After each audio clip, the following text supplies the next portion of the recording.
On today's show, you're going to discover how to overcome digital marketing overwhelm. Stay tuned.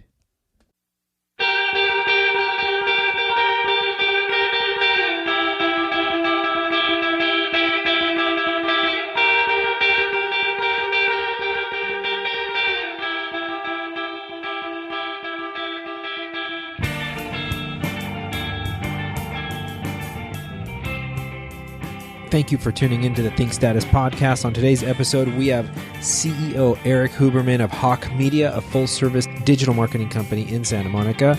They launched in 2014, and they're valued at $60 million in just a few years. This guy's amazing. Take notes. This guy's going to share with you some great takeaways on how to take control of your digital marketing. Give us your backstory. Like, how did you start your company, and how did it grow so fast? I mean, I was blown away by your success. Thank you. Background is in e-commerce. So I had three e-commerce companies of my own over the past decade, one in music and two in fashion. Sold the two fashion companies, and then about 4.5 years ago, started advising and consulting for brands that I knew in my network already, and then started to build a reputation of knowing how to grow companies using digital marketing, like drive revenue growth. So worked with a lot of big and small brands and kept running into, the same problem over and over again, which is when it comes time to execute, it's always tough because there seems to be two options. You either hire an in-house team or hire an agency. And what I found was hiring in-house is generally not cost effective. And that's if you can attract the talent. But on the agency side, 99% of agencies, for lack of a better word, don't know what they're doing. And the few that are any good tend to be really expensive, on contracts, high minimum, something that makes them hard to work with. So I dealt with these problems through my entire career, and then was seeing them with these, brands I was advising for, and went, okay, well, there's got to be a better way to do this. So hired my own team, started with 7 people, an email marketer, Facebook search, influencer, affiliate, web design, and overall strategy. And then went back to these companies and said everything's a la carte, month to month, cheaper than hiring in-house. The idea is you can basically spin up a team that fits your needs based on this menu of services. So that's how we started. And fast forward, it's been 4 years. We've grown from 7 to over 130 people, all on that same model. And so, you asked about the growth. I attribute to a few things. One, we're one of the few agencies that are founded by a group of people that actually have built brands and been on the brand side. Agencies generally are driven by people that know how to sell services and create buzzwords. Sadly, not actually how to drive growth to a company. And so when we built the reputation, first I had the network to start off with my initial client base because I had already built my own and had that reputation. Then from there, we started getting the reputation of actually knowing how to grow these companies. And so then word of mouth really kicked in. And then from there was just running it, frankly, like a restaurant. If you ever have a, unsatisfied customer, taking care of them, and then everyone else just being reputation conscious, taking care of people.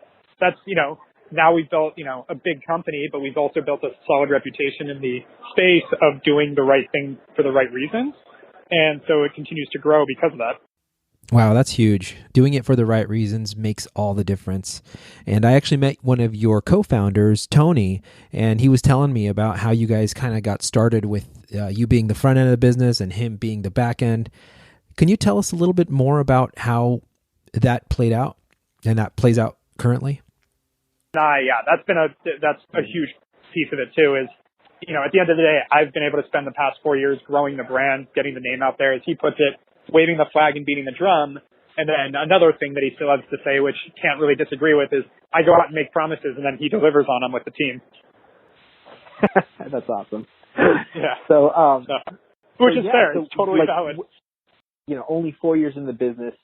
Your first few customers, they came from people within the fashion and music industry. Is that correct? Did I hear you Not correctly? Music, but just like, so it was some beauty companies, fashion. It was Red Bull, Verizon, Eddie Bauer, Valley Total Fitness, The Limited, a fashion startup, a greeting card startup that I knew. But it was network. It was, I was CEO of 3 other companies. I had a lot of colleagues that when I left my last company, they went, oh, well, you're available now. Like, I need your help. Like, tell me how to do this stuff.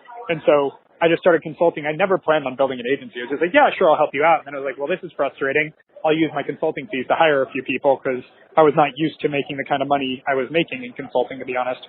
So I was able to spend money. Fascinating. The commercial before all of this. Really? Oh my gosh, I had no idea. Yeah. Oh, you didn't? Yeah. Wow. That was, okay. I started 1 week to the day before Lehman Brothers collapsed and made $350 that year. It was awesome. $3?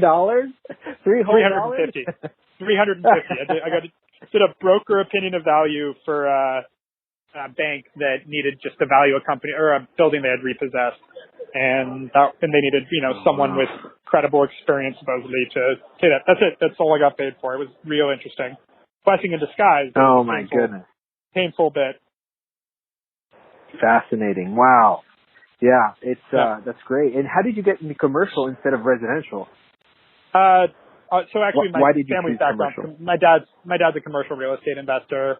Grew up around that industry, and so always had an interest in it, but wasn't going to go work for the family. Went and got a job at a brokerage and wanted to learn the business. Always, and still have an interest. I actually invest in real estate now. So a lot of the people that are listening to this show are sales professionals in the real estate game, I like to call it. They're either brokers, managers, or real estate agents. And so what would you say to them who need to improve their digital marketing strategy with little or no budget? Well, the big driver for residential agents is you've got to be top of mind and have a really specific brand so that when someone is thinking of selling or buying a home, or they hear someone is, you come to mind first. So top of mind is super important. And there's actually a book by John Hall called Top of Mind that's worth reading. And then really what it is just keeping in front of people constantly. That's where social media is amazing. It's like posting about the houses you're marketing, posting about the sales you're doing, really staying in front of people on a digital level, as well as the postcarding that people do, et cetera, the signage. But what you want is to have those connections so that when someone goes, oh, I need to sell my house, whether they know you or their friend knows you, they're going to hear about you because they think about you. Now, there's a few ways to do that. There's being the generalist, where it's like anyone that ever wants to sell a home should call me, and you can go for that. There's just a lot of competition, or you can be more specific. Like I do luxury homes in Santa Monica would be an example. And so if all your friends know you as a luxury home person in Santa Monica, your network does, and you just go out there and that's what you tell people, then when someone goes, I'm trying to sell my home in Santa Monica, and someone knows it's nice, they're like, oh, they specialize in luxury homes. You got to talk to them.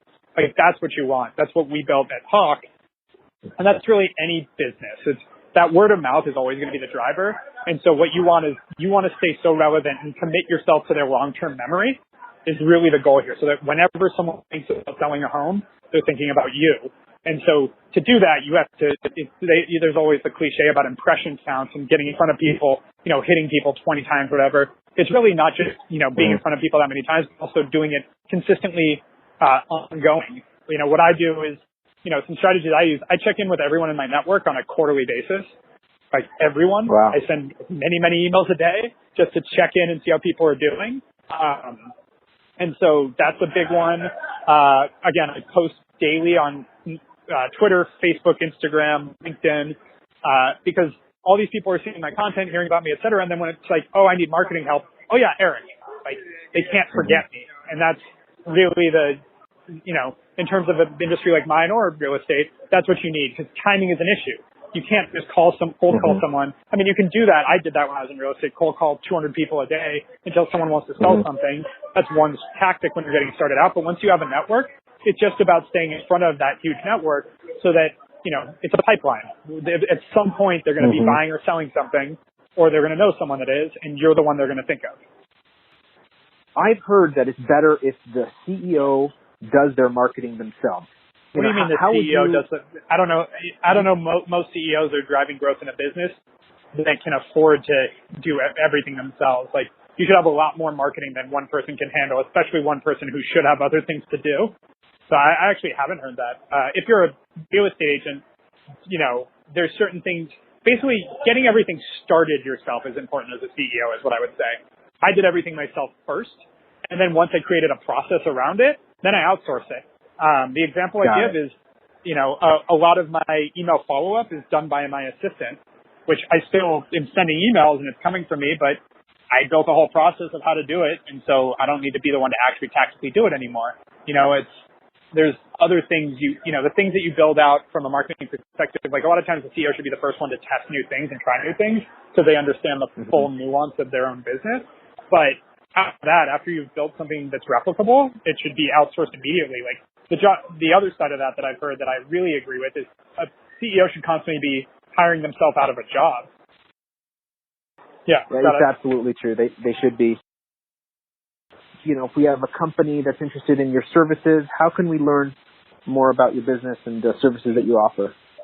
Yeah, it's really easy. If you want to go to HawkeMedia.com, HAWKE, media, MEDIA.com.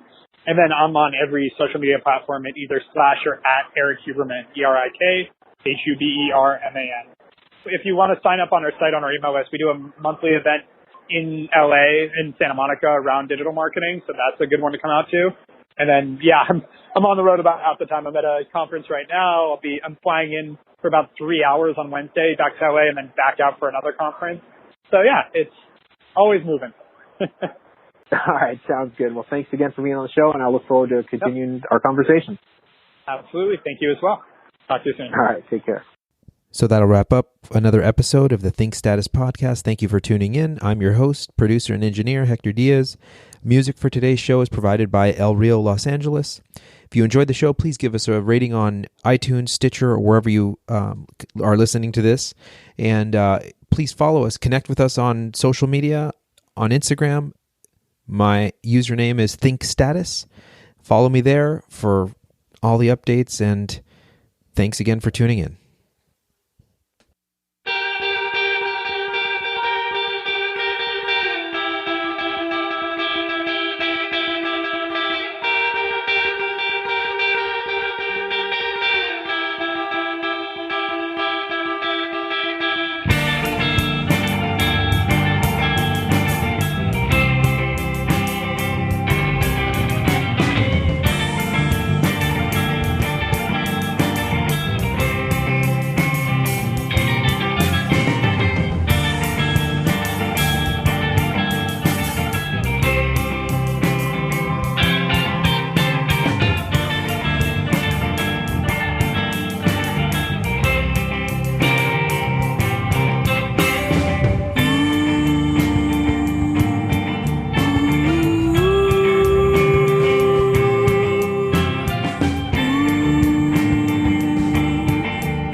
Llueve fuego del cielo, quemando a los que me quieren matar.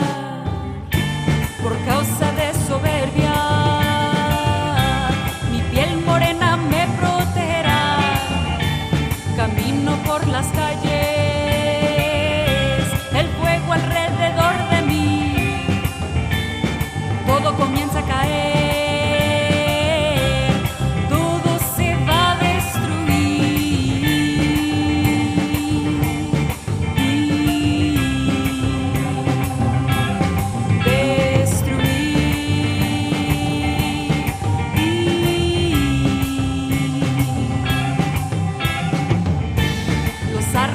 Regresan a su lugar, el río comienza a fluir, miro hacia el cielo, el sol y las nubes, 1000 pajaritos al cantar, ay la ra ra, canta la ra y la ra,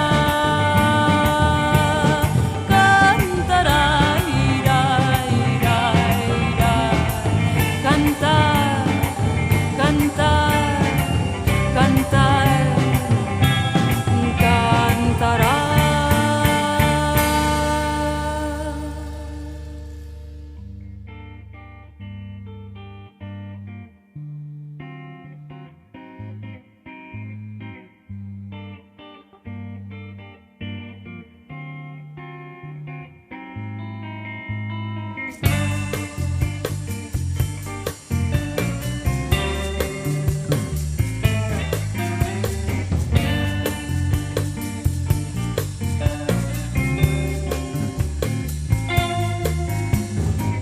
Después mi gente se levanta, quitándose el traje de Babilonia. bailando ahora en vestido tradicional. La primavera ha regresado y el verano corazones calentará. Pronto que pronto nos convertiremos en la tierra, unidos con el mundo germinaremos con ella. Ojos serán hojas comiendo del sol y la mente se abrirá como una flor.